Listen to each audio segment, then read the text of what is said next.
大家好，我是萨姐，今天和大家分享一个烤猪肋排的做法。用自制的酱料烤出来的猪肋排不仅格外的入味，而且肉质鲜嫩，充满了肉汁，再配上脆香的红薯条，今天的晚餐就是它了。烤猪肋排好不好吃，酱料是关键。我们先来做个腌制猪肋排的酱料，把所有的材料倒入碗里，如果没有花雕酒的话，可以用料酒代替。如果喜欢稍微有点果味的，可以挤入少量的橙汁或者菠萝汁，让肋排有股清甜的香味。我今天就做了一个最基础的酱料，最后要加入这个大家可能不太常用，油量浓厚的生晒油。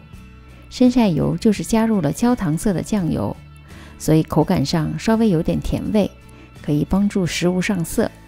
大部分亚洲超市都有的卖。如果不想用生晒油，可以用等量的老抽来代替。所有的调料搅匀之后，加入木薯或者土豆淀粉，最后把大蒜压成蒜泥，搅匀直到看不到粉状的颗粒。把酱料倒入锅里，小火加热，一边加热一边搅动，可以避免酱料凝结的不均匀。看到酱料开始冒泡，就离开火，倒入碗里放凉。做好的酱料不应该太过浓稠，糊状即可。这是我从超市买回来的一块肋排，大约1公斤左右。洗干净之后，用厨房纸吸干，用叉子在两面都戳上洞，这样可以让酱料的味道更好地渗透到肋排里面，吃起来也就更加入味了。戳得差不多了，就可以开始抹上酱料，所有的位置都要均匀地涂抹上。两面撒一些黑椒粒提味，密封好，放入冰箱冷藏腌制过夜。